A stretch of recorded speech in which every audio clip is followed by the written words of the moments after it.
ডলারের যে বন্ড দিতে হওয়ার নিয়ম চালু করা হয়েছে এবং বাংলাদেশি নাগরিকরা যুক্তরাষ্ট্রের ভিসা নিতে গেলে $15,000 বন্ড মানে প্রায় 20 লাখ টাকার কাছাকাছি জামানত দিতে হবে।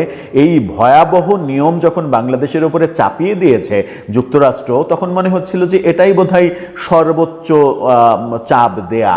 এবার শোনা গেল আর একটা ভয়াবহ তথ্য, যুক্তরাষ্ট্র থেকে বেশ কয়েক হাজার বাংলাদেশিকে ফেরত পাঠানোর সিদ্ধান্ত নিয়েছে যুক্তরাষ্ট্র সরকার।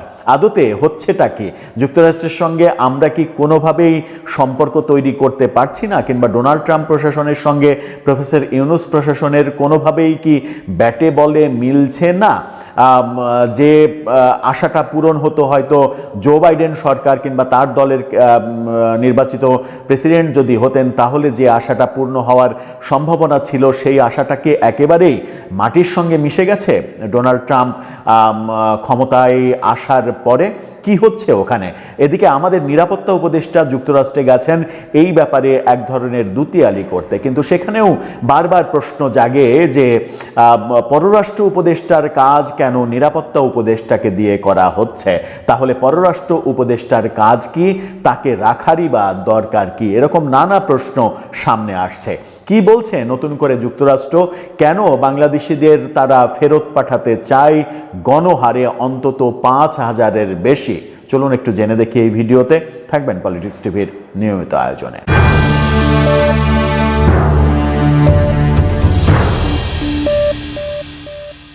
দর্শক, বলছিলাম যুক্তরাষ্ট্র বাংলাদেশিদের একেবারে গণহারে ফেরত পাঠানোর সিদ্ধান্ত নিয়েছে এবং সেই ভয়াবহ তথ্যটা নিশ্চিত করছে ডেইলি স্টার। ডেইলি স্টারের শিরোনামটা দেখলে আপনারা বুঝতে পারবেন। সেখানে বলা হচ্ছে 5,000 বাংলাদেশিকে ফেরত পাঠাতে চায় যুক্তরাষ্ট্র। চিন্তা করা যায় যে 5,000 মানুষ যদি তারা ফেরত আসে কিংবা তাদেরকে ফেরত পাঠানো হয়, এই 5,000 মানুষের পরিবারের কি হবে? 5,000 পরিবারের কি অবস্থা হবে? বলা হচ্ছে, কূটনৈতিক সূত্র জানিয়েছে যুক্তরাষ্ট্রে অবৈধভাবে বসবাসরত প্রায় 5,000 বাংলাদেশিকে ফেরত পাঠাতে চায় ওয়াশিংটন। ট্রাম্প প্রশাসনের অবৈধ অভিবাসনের বিরুদ্ধে কঠোর অবস্থানের অংশ হিসেবে এই উদ্যোগ নেওয়া হচ্ছে।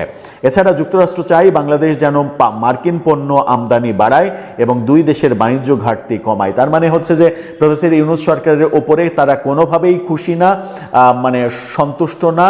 যত পারছে চাপ দিচ্ছে, যে চাপ দিয়ে দিয়ে বাংলাদেশের কাছ থেকে কত মধু নেওয়া যায় চুষে। আমদানি বাড়ানোর শর্ত দিচ্ছে, আরও দুই দেশের বাণিজ্য ঘাটতি আরও কমাতে হবে।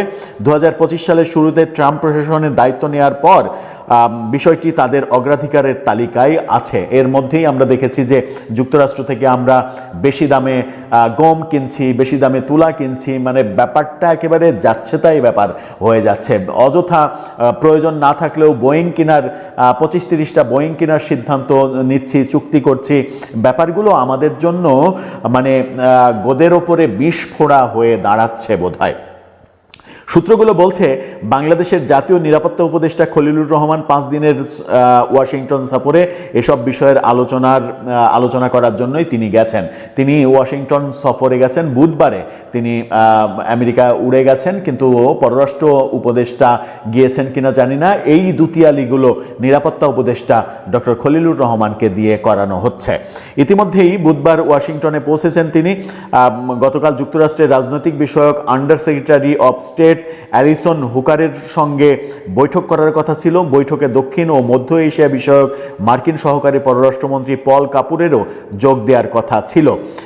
এই বৈঠক করবেন, সেখানে ভারতে নিযুক্ত যুক্তরাষ্ট্রের যে রাষ্ট্রদূত তারও বৈঠকে উপস্থিত হওয়ার কথা ছিল, কিন্তু তিনি উপস্থিত হতে পারেননি, তিনি ভারতে চলে গেছেন। এদিকে বাংলাদেশে মানে খলিলুর রহমানের সঙ্গে মার্কিন সহকারী বাণিজ্য প্রতিনিধি ব্রেনজান লিন্সেরও বৈঠক হওয়ার কথা আছে, যেখানে বাণিজ্য সংক্রান্ত বিষয় আলোচনা হবে। শুক্রবার যুক্তরাষ্ট্রের পররাষ্ট্র দপ্তরে বাংলাদেশে নিযুক্ত নতুন মার্কিন রাষ্ট্রদূত ব্রেন ক্রিস্টেনসনের শপথ গ্রহণ হবে। ক্রিস্টেনসনের শপথ গ্রহণে তিনি অংশগ্রহণ করবেন। ব্রেন ক্রিস্টেনসন 12 তারিখে বাংলাদেশে আসছেন। যুক্তরাষ্ট্রের নতুন রাষ্ট্রদূত ধারণা করা হচ্ছে যুক্তরাষ্ট্রের নতুন রাষ্ট্রদূত বাংলাদেশে পা দেওয়ার সঙ্গে সঙ্গে বাংলাদেশের রাজনৈতিক প্রেক্ষাপটে সেটার প্রভাব পড়তে পারে। নানা দিক থেকে নানা আলোচনা চলছে। এবং যুক্তরাষ্ট্র এতদিন পর্যন্ত রাষ্ট্রদূতবিহীন বাংলাদেশে চালিয়েছে ভারপ্রাপ্ত দিয়ে, এবার ক্রিস্টেনসনকে তারা পাঠাচ্ছে এবং ক্রিস্টেনসন ডোনাল্ড ট্রাম্পের খুবই কাছের মানুষ। সেই কাছের মানুষকে দিয়ে তিনি বাংলাদেশকে হ্যান্ডেলিং করার সিদ্ধান্ত নিয়েছেন। তার নিয়োগ ফাইনাল হয়েছে, আজকে তার শপথ শেষে 2 দিন পরেই তিনি বাংলাদেশে উড়াল দেবেন। এরই মাঝে বাংলাদেশে যে এরই মাঝে কয়েকদিন আগে 300 বাংলাদেশিকে পাঠানো হয়েছিল, আরও 300 রেডি করে রাখা হয়েছে। সেই 300কে পাঠানোর জন্য যে কোনো সময় পাঠিয়ে দেওয়া হবে এবং পর্যায়ক্রমে 5000 অন্তত বাংলাদেশিকে পাঠানোর সিদ্ধান্ত নিয়েছে যুক্তরাষ্ট্র, এরকম তথ্যই ডেইলি স্টার দিচ্ছে। এই ব্যাপারগুলো সাথে বাণিজ্য ব্যাপারে দুতিয়ালি, বাণিজ্য ঘাটতি মেটানোর জন্য চাপ দিচ্ছে যুক্তরাষ্ট্র, কিন্তু ইউনূস প্রশাসন কোনোভাবেই যুক্তরাষ্ট্রের চাপ সামাল দিতে পারছে না। এই রকম একটা পরিস্থিতিতে আমরা যত দ্রুত নির্বাচন করে নতুন সরকার পাবো, আমাদের মনে হয় যে এই ব্যাপারগুলো থেকে পরিত্রাণ পাওয়ার উপায় আমরা তত দ্রুত পাবো। কারণ প্রফেসর ইউনূসের এই সরকারকে ডোনাল্ড ট্রাম্প প্রশাসন পছন্দ যে করছে না, এটা একেবারে দিনের আলোর মতো পরিষ্কার।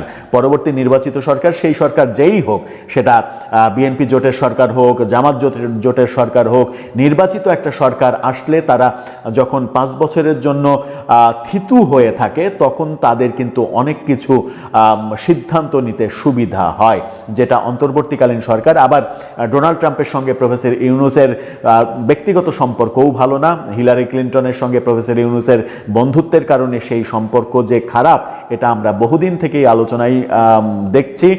সেরকম প্রেক্ষাপট যখন চলছে, আমার মনে হয় না যে বর্তমান সরকার যুক্তরাষ্ট্রের সঙ্গে কোনো ধরনের কোনো সম্পর্ক উন্নয়ন করতে পারবে। যতই যা বলুক কিনা, এখন পর্যন্ত এই যে একজন বিনিয়োগের বিডার একজনকে নিয়ে আসা হয়েছে, বড় বড় গাল গল্প, বড় বড় প্রেজেন্টেশন, ওই 15,000 20,000 ফুট উঁচু থেকে বিমান থেকে লাফ দেওয়া, প্যারাশুটে লাফ দেওয়া, এই কর্মকাণ্ডগুলোই তিনি করছেন। কিন্তু বিদেশি বিনিয়োগ এখন পর্যন্ত একেবারে ঠুটো জগন্নাথ, শূন্যের ঘরে। বিদেশি 1 টাকা বিনিয়োগ এখন পর্যন্ত আসেনি। সব মিলিয়ে আমরা অনেক ঢাকঢোল পেটানো শুনছি, কিন্তু ঢাকের আওয়াজটা যেমন হচ্ছে, সেই ঢাকের আওয়াজ শুনলেই মনে হয় যে ঢাকের চামড়া ফাটা ঢাকে যে আওয়াজটা হয়, সেই আওয়াজটা বেশিক্ষণ স্থায়ী হয় না, খুব সহজেই বাতাসে মিলিয়ে যায়। দর্শক, আপনার মতামত জানিয়ে এ ব্যাপারে